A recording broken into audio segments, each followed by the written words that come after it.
Hello ඔබ දන්නවද ලෝකයේ සුන්දර ළමා අධ්‍යාපන ක්‍රම තියෙනවා කියලා. ඒ කියන්නේ උපතේ ඉඳලා අවුරුදු 6, 6 ඉඳලා 12, 12 ඉඳලා 18, 21 ඒ වගේ දක්වා ළමා අධ්‍යාපන ක්‍රම තියෙනවා. ඉතින් මම ඔබට ප්‍රදානි කරන්න යන්නේ උපතේ ඉඳලා අවුරුදු 6 දක්වා ලස්සන සුන්දර ළමා අධ්‍යාපන ක්‍රම. මේ ක්‍රමයේ සොයාගත්තේ ඉතාලි ජාතික ප්‍රථම කාන්තා වෛද්‍යවරයෙක් වන ඩොක්ටර් මාරියා මොන්ටිසෝරි මැතිණිය. මෙයා ලස්සනට මේ ක්‍රමයේ ගවේෂණය කරලා පරීක්ෂණ කරලා මේක ලෝකයට ප්‍රදානය කරා. ඉතින් ලෝකේ ප්‍රධාන රටවල් වල වගේම ලංකාවේ ප්‍රධාන නගරවලත් ඉන්ටර්නැෂනල් ස්කූල් වල, සෙමි ගවර්න්මන්ට් ස්කූල් වල මේ ක්‍රමය තියෙනවා.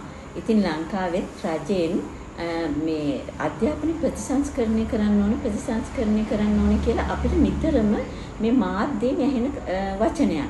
නමුත් ඒක කවුරුත් පියවරක් ඉදිරියට තියලා තාම අපිට මේ සෝෂල් මීඩියා වලින් හරි අපේ අනිත් මාධ්‍ය වලින් හරි අපි දැකලා නැහැ. ඉතින් අපිට පුළුවන් විදිහට මේක ප්‍රදානය කරනවා. මේ දුෂ්කර ගම්මානයකට ගෙනල්ලා අපි මේක අත්හදා බැලීමක් විදිහට මේ ගම්මානවල දරුවන්ට මේක ප්‍රදානය කරමින් ඉන්නවා.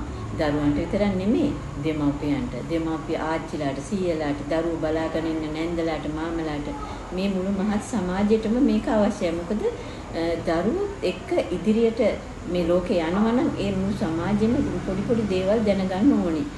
මොකද දරුවා කොහේ හෝ ඉඳලා මේ දේවල් ගොඩක් දේවල් බලාගෙන ඉන්නවා. ඒ බලාගෙන ඉන්න දේවල් සහ කියන දේවල් තමයි මෙයාගේ මනසට වැටෙන්නේ. ඉතින් අපි මේ ලෝකේ වෙනස් කරන්න ඕන නම්, මේ ලෝකේ සුන්දර කරන්න ඕන නම් මේ පොඩි ලස්සන සුන්දර ක්‍රම ඔබ දැනගෙන සිටිය යුතුමයි.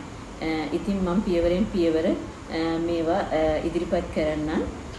අපේ channel එක හොඳයි නම් රැඳී සිටින්න සහ subscribe කරගෙන යන්න අපේ channel එක සියලු දෙනාටම බලන්න.